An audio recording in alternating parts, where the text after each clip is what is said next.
Okay, let's talk about Dreyfus, Politics, Emotions, and the Scandal of the Century by Ruth Harris, American-born professor of European history at Oxford University and a fellow of the British Academy.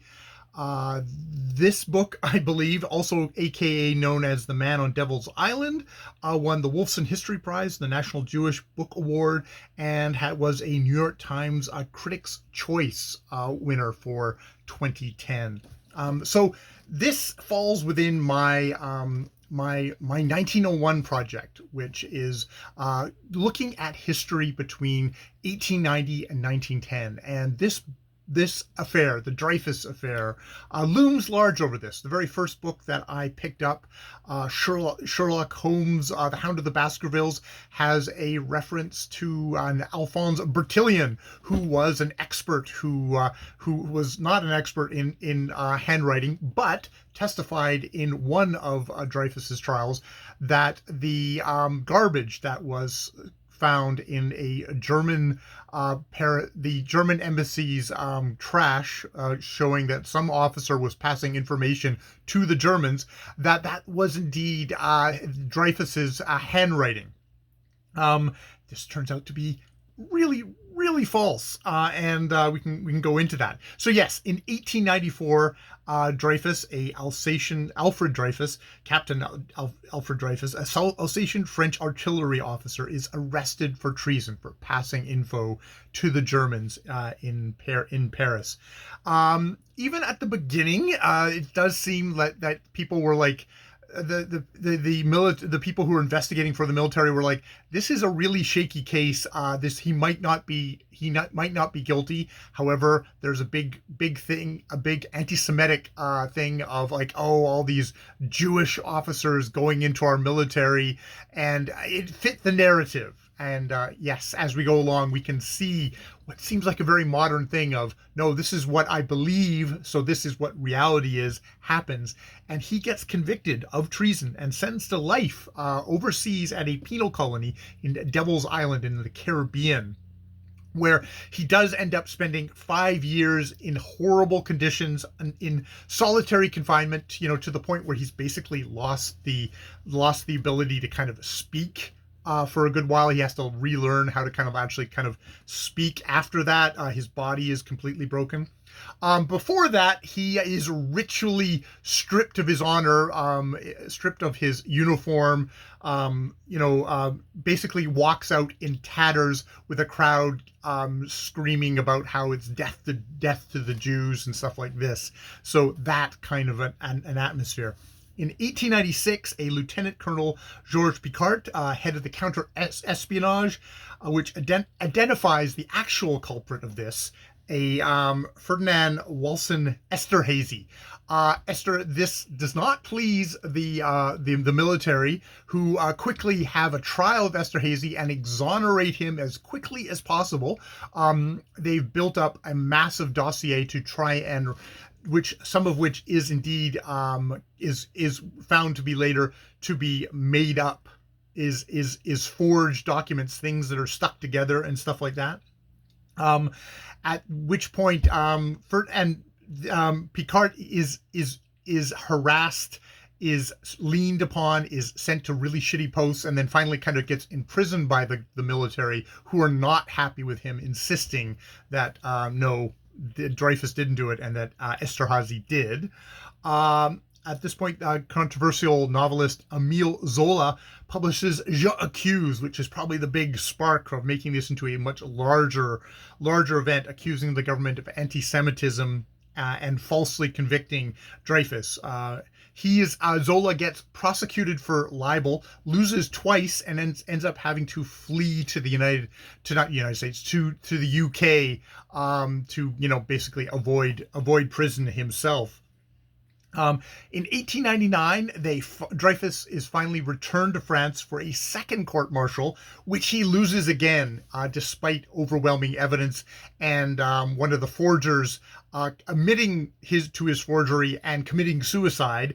Esterhazy has fled France at this point, so he is not going to get doing this. So the courts are as equally as corrupt. These are military courts. there's like, yes, there's the truth, but then there is what seems to be on the anti-Dreyfusard side, which is very much the honor of the military, and if we go against the military, we're going to strike against one of the great pillars of great France. But despite all this, Dreyfus ends up, it's basically just a political compromise where he kind of, they agree to back off, much to the anger of some of the Dreyfusards, the people who have come around him, who are idealists in their own sense, and he's pardoned in 19. He's pardoned shortly after his second court martial in 1899, and it isn't until 1906 that he is actually exonerated and reinstated in the army. Though he gets snubbed for his rank, he comes back in again as captain, even though someone like George Picquart is actually given kind of time served, is jumped in the king. So they still kind of stab him where it hurts too. He is not very happy with that, but he does go on to serve in World War One.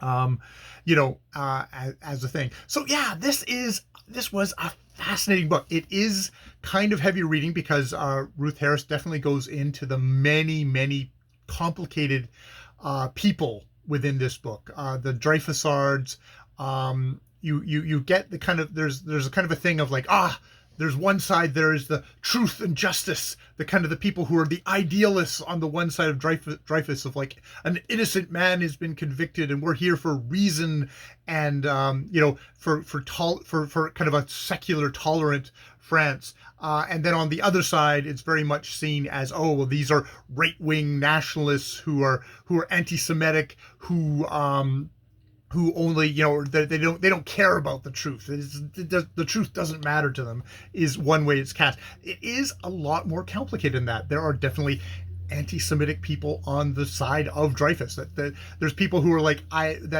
don't care about, one of the striking ones is like, I don't care about Dreyfus. They can cut him up and eat him for all I care. That his actual body is not a concern of mine. This is very much the people who are pissed off when Dreyfus accepted the pardon and said, okay, I'm going to back off for a little bit, because his family, not surprisingly, wanted to save the life of their, especially brother. His brother is one of the key, Matthias Dreyfus is one of the very key kind of movers of the side to free his brother. And yeah, he's interested in saving the physical life of his brother. But there's very much kind of the idealists. This can be very much cast as, there's many different divisions here. Very much, I found this is a really good book for me to learn about France in a way, because the revolution, the great, the great revolution, the throwing out of the king, the French Revolution, that has its divisions in this country still at this point, and you can even see it later on, of like, there's the monarchists who want to go back to the good old days, and there's the people who are fighting to hold on to a kind of a secular France. And there's very much in this book that talk about the kind of the battles of the school boards, of training teachers, kind of an anti-clerical thing of trying to get the church out of education, that kind of that ideological struggle, which we see very much playing out in schools today. It's like, if we can get them when they're young, they will be on our side. We will turn them our way, and that you can see that that's very much, if this is kind of the rationality and kind of that kind of side of things, you can see there's very much a side of, we want to have family values, we want to have the church, we want to have morality, that kind of church-based morality in our books. It's like, okay, that is stuff that really resonates with today. And, you can see very much the kind of the French Revolution of like, well, we're just going to murder all the monarchists. It's like, well, there's still that kind of hard edge to the idealists. They don't care about Dreyfus's body. They are quite happy of just kind of purging anyone of religious bent thing. There's people on the Dreyfus side who are, Jewish or Protestant, who are also kind of like, we don't want all this purged out of our society either, versus like very kind of hardcore secularists who are very much, no, we're gonna get rid of all of this from our thing. So you have that. Yeah, you have the deep veins of anti-Semitism on both sides, especially after Dreyfus kind of steps back, like that 1906 pardon. You have people who had been his supporters before that saying, "Oh, the Dreyfus family, they're clannish. They only care about their Jewish selves." Kind of like nasty, sort of that kind of a spin on things. So it's not so clear cut. It's messy. It's messy very much in what you see as kind of a modern way of how things play out, of the interscene battles within the left, the cynicism of the right. You can see how much anti-Semitism, this is like the Dreyfus affair is actually a good test case for how very disparate groups on the right who couldn't really agree about things, some of whom were monarchists, some of whom were ultra-nationalists, were able to kind of forge a kind of a unified force, and like tried to do a coup d'etat. It really failed pitifully, but that unified them. Going up, finding a tiny, statistically tiny group, the Jewish people within this society, and using that as a wedge, using that as a rallying point. That anti-Semitism really got their supporters fired up. And I mean, within the anti-Dreyfusard side, you get people who are just foaming at the mouth, anti-Semites who you could tell this was just seemed like there's a pathological thing going on there about exactly how obsessed they are about that.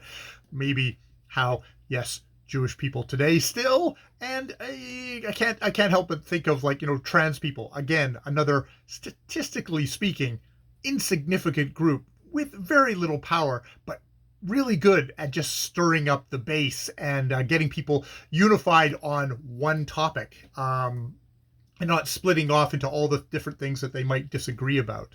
So, and also how the left definitely struggles with how it deals with anti-Semitism, with the complicatedness of Jewish people. Within this book, you get people who are going to be real major movers in Zionism and the idea of a homeland. This is all pre-Israel, obviously, but there's talk about exactly how much the Dreyfus affair, and this was like a major culture war within France, and people all over the world were watching this and kind of taking sides, mostly on the Dreyfus side, it does seem, but how much Jewish people looking at this go, okay, there's at least a hunk of people, of Jewish people, who go, okay, this isn't working. We need to find somewhere else because we are so vulnerable. And I mean, obviously, that gets intensified with the events that happened in the 20th century, in the with Hitler's Germany and stuff like that. It gets intensified. Whether what solution they came up with, not solution, but whether Israel was the right and moral solution.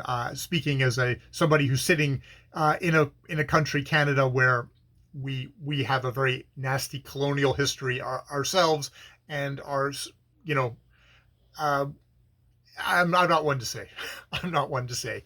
It's shitty. It's shitty is all you can say.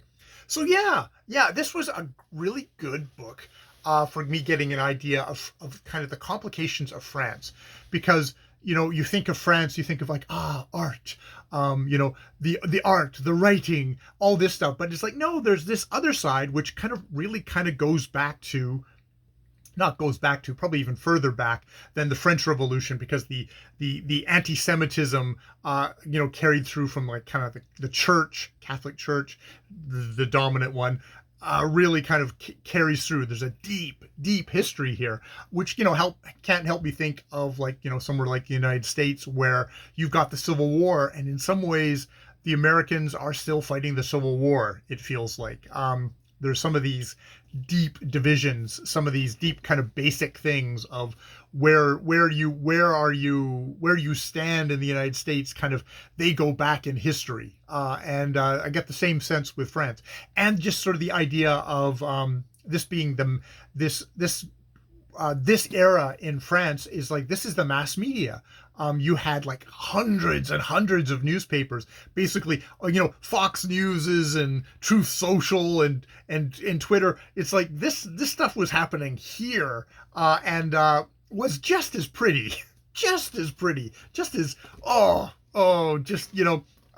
sure there's somebody saying like, oh, I gotta stop reading the newspapers. I open them and I feel shitty for the rest of the day.